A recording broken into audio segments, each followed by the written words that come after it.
Full stock development பேசிக்ஸில் இப்போ part 1ல் இருக்கும். First of all full stack டெவலப்மெண்ட்னா என்னன்னு பார்க்கலாம். இப்போ நம்ம ஒரு வெப்சைட் க்ரியேட் பண்ணுறோன்னா அதில் ஃப்ரண்ட் எண்டு பேக் எண்டு ரெண்டுமே நம்ம ஒர்க் பண்ணி அதை நம்ம ஒரு அவுட்புட்டாக கொண்டு வர்றது தான் ஃபுல் ஸ்டாக் டெவலப்மெண்ட். ஃப்ரண்ட் எண்டில் நம்ம பேசிக்காக HTML, JSS, CSS இந்த மாதிரி லாங்குவேஜஸ்லாம் யூஸ் பண்ணுவோம். ஒரு ஸ்ட்ரக்சர் மாதிரி ஒன்று உருவாக்குறதுக்கு HTML யூஸ் ஆகும். அதுக்கு ஒரு design and colours and effects எல்லாம் ஆட் பண்ணுறதுக்கு JSSம் CSSம் யூஸ் ஆகும்.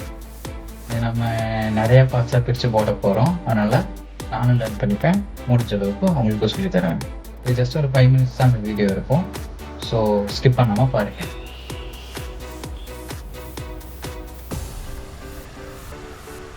ஃபஸ்ட்டு நீங்கள் விஷுவல் ஸ்டுடியோங்கிற ஆப்பு இன்ஸ்டால் பண்ணணும். இது மைக்ரோசாஃப்ட் ஸ்டோர்லேயே இருக்கும். இது நீங்கள் இதை தாண்டி நார்மல் நோட் பேட்லேயே போய் .html போட்டு சேவ் பண்ணி ஓப்பன் கொடுத்தாலும் ஓப்பன் ஆகும்.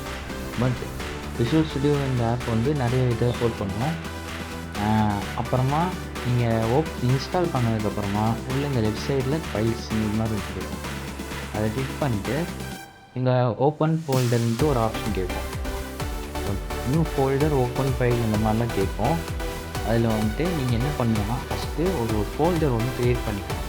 நீங்கள் இப்போ ஒரு வெப்சைட் க்ரியேட் பண்ணுறீங்கன்னா அந்த வெப்சைட்க்கு ஒரு ஃபோல்டர் ஒன்று க்ரியேட் பண்ணிக்கணும். பேசிக்ஸுங்கிறதுனால மை போர்ட்ஃபோலியோ வந்து ஒரு வெப்சைட் நான் க்ரியேட் பண்ணுறேன்.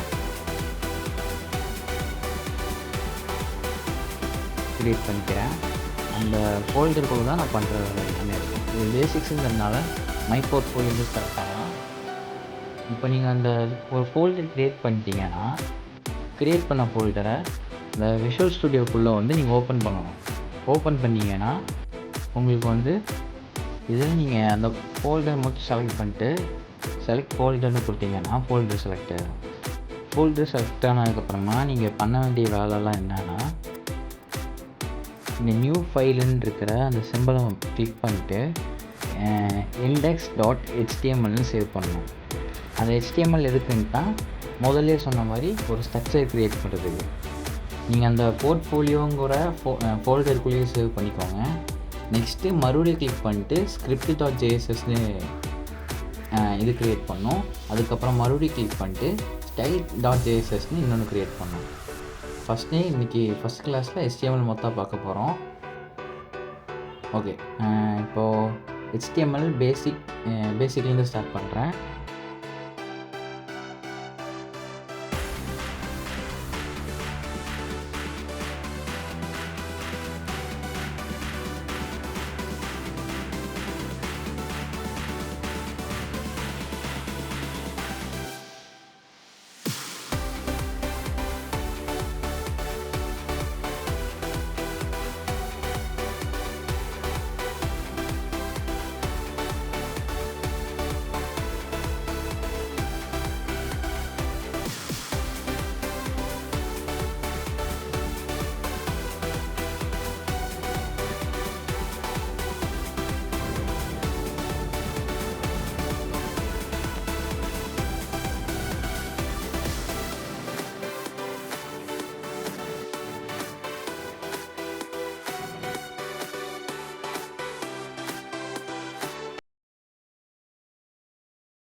ஹெட்டு, பாடி எல்லாத்தையும் முடிஞ்ச அளவு ஃப்ரேம்குள்ளே கொண்டு வந்திருப்பேன்.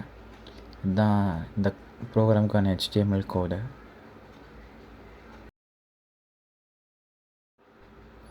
அண்ட் இதுதான் நம்மளுக்கு வந்து அவுட்புட்டு. அந்த HTML ப்ரோக்ராமுக்கான அந்த அவுட்புட் இது தான். இதை நம்ம இப்போ இன்ஸ்பெக்ட் பண்ணி பார்க்கலாம். இன்ஸ்பெக்ட்க்கு Ctrl+Shift+I கொடுக்கணும். அப்போ இன்ஸ்பெக்ட் வரும். அப்போ இதில் வந்துட்டு நம்ம ஹெட்டு, பாடி ஸ்ட்ரக்சராக தான் போயிருப்போம். ஹெட்டுனா ஸ்டார்டிங்கில் ஹெட்டாக இருக்கிறது, முக்கால்வாசி லிங்க்ஸுக்கு தான் யூஸ் பண்ணுவோம். அதுக்கப்புறமா பாடி, நம்ம மெயினாக வேலை செய்கிறது எல்லாமே இந்த பாடியில் தான் செய்வோம். ஃபார் எக்ஸாம்பிள் சப்ஹெட்டிங்ஸ் கொடுக்கறது, உள்ள பேராகிராஃப் கொடுக்கறது, அந்த மாதிரி. இந்த வீடியோவில் நீங்கள் பார்த்தீங்கன்னா தெரியும், நான் ஹெட்டிங்ஸ்க்கெல்லாம் H1, H2 மென்ஷன் பண்ணியிருப்பேன். H1, H2னா அந்த இதோட சைஸ். நீங்கள் என்ன ஹெட்டிங் கொடுக்கறதா இருந்தாலும் அது ஸ்டார்டிங் பாடின்னு ஸ்டார்ட் பண்ணிட்டு அதுக்குள்ளே தான் ஹெட்டர் அப்படின்னு சொல்லிட்டு மென்ஷன் பண்ணி கொடுக்கணும். ஹெட்டர்னால் சப்ஹெட்டிங்னு அர்த்தம். அதுக்கு கீழே நீங்கள் கொடுக்குற பேராகிராஃப்கெல்லாம் பின்னு மென்ஷன் பண்ணணும். இது ரெண்டுக்குமே டபுள் சைடு ப்ராக்கெட் போட்டுருக்கணும். கிரேட்டர் தென் ஸ்மாலர் தென் அந்த ப்ராக்கெட் யூஸ் பண்ணியிருக்கணும். அதுக்கப்புறமா முக்கால்வாசி லிங்க்ஸுக்கெல்லாம் நான் ஹெர்ஃப் யூஸ் பண்ணியிருப்பேன். அதுதான் பேசிக்காக லிங்க்ஸுக்கெல்லாம் யூஸ் பண்ணுவாங்க. அதோட ஹேஷ்டேக் யூஸ் பண்ணுவாங்க. நான் பேக்கெண்டில் வேலை செய்யும்போது அந்த லிங்க்குக்கு இன்னொரு லிங்க்கை கொடுத்து அதுக்கப்புறமா அதில் பேக்கெண்டில் வேலை செய்ய வைப்பேன். இது இப்படி தான் HTML ஒர்க் ஆகும். நீங்கள் எந்த வெப்சைட் எடுத்துகிட்டு போய் பார்த்தாலும் Ctrl+Shift+I இன்ஸ்பெக்ட் கொடுத்தீங்கன்னா அது பேக்ரவுண்டில் HTML இப்படி தான் ரன் ஆகிட்டுருக்கும். ஸோ அவ்வளோதான் இந்த வீடியோ புரிஞ்சிருக்கும் நினைக்கிறேன். வீடியோவில் நிறைய பேர் என்ன சொன்னீங்கன்னா மைக் சரியில்லை, சவுண்டு கேட்க மாட்டேங்குதுன்னு சொன்னீங்க.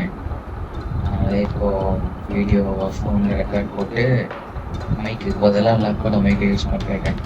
கொஞ்சம் சீக்கிரம் மைக் வாங்கிடுவேன். வாங்கினதுக்கப்புறம் குவாலிட்டியோட வீடியோ போட ட்ரை பண்ணுறேன். இதோட நண்பா செஞ்சா ரொம்ப சேனலை அது ஏற டைம் ஏறும், எனக்கு நம்பிக்கை இருக்குது. ஸோ சப்போர்ட் பண்ணுறவங்க சப்போர்ட் பண்ணிகிட்டே இருங்க. சேனல் வீடியோ பிடிச்சிருந்தா சப்ஸ்கிரைப் பண்ணுங்கள். இந்த மாதிரி அடுத்தடுத்து நிறைய வீடியோஸ் இருக்குது, நிறைய சீரீஸ் இருக்குது, நிறைய வீடியோஸ் வரும். ஸோ வெயிட் பண்ணுங்கள். தேங்க்யூ.